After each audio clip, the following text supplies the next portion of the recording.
मेरा नाम फरिया अजीम शेख है। मैंने मेरे शौहर के खिलाफ तकरार दी थी। अजीम शेख के सास ससुर सास जेठ जेठानी और ननन के खिलाफ कि वो लोग मुझे मेंटली और फिजिकल टॉर्चर करते।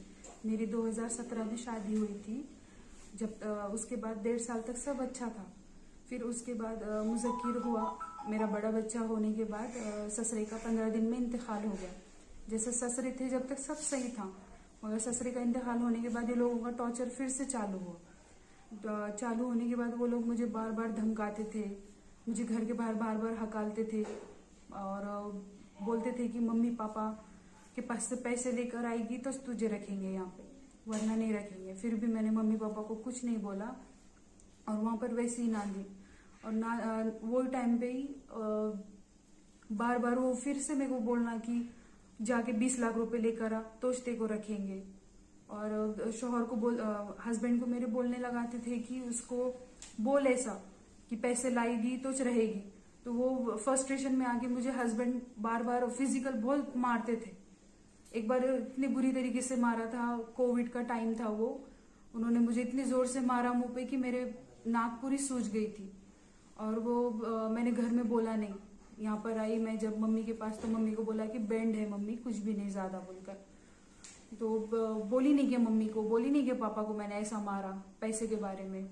ऐसा बार बार धमकाते थे। जब बड़ा बच्चा मेरा 6 महीने का था और मेरे वजह से सास मुझे बार बार टॉर्चर करना कि तेरे वजह से मेरे ससुरे का इंतकाल हो गया। वो टाइम पे तो मैं वहां थी भी नहीं। मुज़क्किर बड़े बच्चे के टाइम पे डिलीवरी में मम्मी के पास थी। फिर भी मुझे बार बार बोलना कि ससुरे को तू नहीं मारी बोलकर। जेठानी जेठ दोनों मिलके मुझे बहुत टॉर्चर करते थे और उसको मेरे हस्बैंड को सिखाते थे कि उसको छोड़ के दे, उसको छोड़, अपन दूसरी करेंगे। बार बार बोलना कि दूसरी करेंगे दूसरी। तो मैंने 1-2 बार उनको थोड़ा बोला भी ऐसा कि अब मैं तुम्हारा सुनूंगी नहीं, मैं मेरे मम्मी पापा को बोलूंगी तुम्हारी बात, तुम ऐसे सताते हो बोलकर। बोल किसको बोलने का है, बोल जहां जाने का है वहां जा, बार बार बोल के ऐसा हकालते थे। फिर थोड़े दिन मैंने मम्मी पापा के पास आने के बाद ये सेकंड बच्चा होने के टाइम पे ना तीसरा या चौथा कुछ मंथ था मेरा इसके प्रेगनेंसी के टाइम, तो मैं मम्मी के पास आई थी। मम्मी के पास आने के बाद मुझे वहां फोन करके मेरी ननन भी मुझे टॉर्चर करती थी कि जो तेरे हस्बैंड मतलब मेरे मम्मी ने मेरे भाई बोल रहे पैसे लेकर आ तो क्यों नहीं ला रही बोल के। और तू ऐसा, ननन भी धमकाती थी मुझको। थोड़ा शांत होने के बाद मैं आ गई फिर इधर। तो एक बार खाना खाते बैठे थे हम दस्तरखान पर, तो वहां पर मुझे बहुत जोर जोर से बोल रहे थे लाई नहीं किया। उस वक्त मेरी तबीयत बहुत खराब थी। कितने साल से टॉर्चर चल रहा था? 2019 के बाद से चालू हुआ वो। और बहुत गलीज बातें करते थे। और इसके टाइम पे मुझे बहुत तकलीफ हो रही थी पेट में। तो मैंने बोला मेरे हस्बैंड को चलो आप हॉस्पिटल जाएंगे हम। तो उसमें से बीच में से जेठ उठ कर बोलता है इसका पेट काट कर देखेंगे इसको क्या तकलीफ है, क्यों जाना है इसको बार बार हॉस्पिटल, ऐसे बोलकर गंदी गलीज बातें करते थे। बाद में मम्मी इसके टाइम पर, छोटे बच्चे के टाइम पे मैं यहाँ पर आई तो वहां से फिर बहुत टॉर्चर। आना नहीं घर पर, पैसे लिए बगैर आना ही नहीं, तूने पैसे लेकर आना है, 20 लाख बार बार टॉर्चर करते थे। और हमको तेरे को करने का नहीं था, तेरे से शादी नहीं कराने की थी, तेरे को छोड़ने का है बोले, दूसरी करने की है।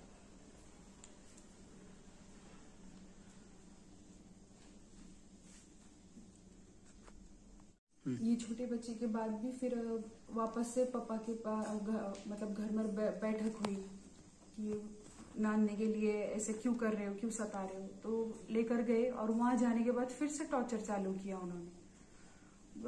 मार रहे, पहले तो हस्बैंड मारता था, फिर उसके बाद भी और सास का इसका उसका मार रहे और घर से हकाल दिया मुझे। तो मैं मम्मी पापा के पास आई। तो मम्मी पापा फिर बाद में घर के रिलेटिव्स हम सब मिलकर वहाँ वो लेक्चरर है तेरना कॉलेज में मिस्टर मेरे, तो हम वहाँ के ट्रस्टी जो है तेरना कॉलेज के राणा दादा थे। तो राणा दादा से बात करेंगे, वहां पर कुछ होगा सोल्यूशन बोलकर हम वहां पर गए और उनसे बात की। उसके बाद में मुझे धमकी देना स्टार्ट किया, वहां गई थी तो वहां क्यों गई, मेरा कोई कुछ नहीं बिगाड़ सकता, मेरे पीछे उनका हाथ है राणा दादा का, वो मेरा कुछ नहीं बिगाड़ सकते। वो भी फिर से वैसे ही टॉर्चर चालू किया उन्होंने कि मुझे कुछ मतलब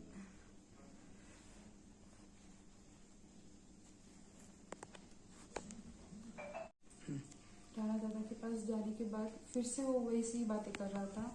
हमने फिर आज पुलिस स्टेशन में हमने तकरार डाली है और वहां पर तकरार डालने के बाद भी उसके उनके फिर से यही वर्ड्स थे कि कोई तू सुप्रीम कोर्ट जा या कोर्ट जा, पुलिस स्टेशन जा, कुछ नहीं होने वाला, मेरे पीछे राणा दादा का हाथ है और राणा दादा मेरी हेल्प पूरी तरीके, मुझे पूरा सपोर्ट है राणा दादा के पास से।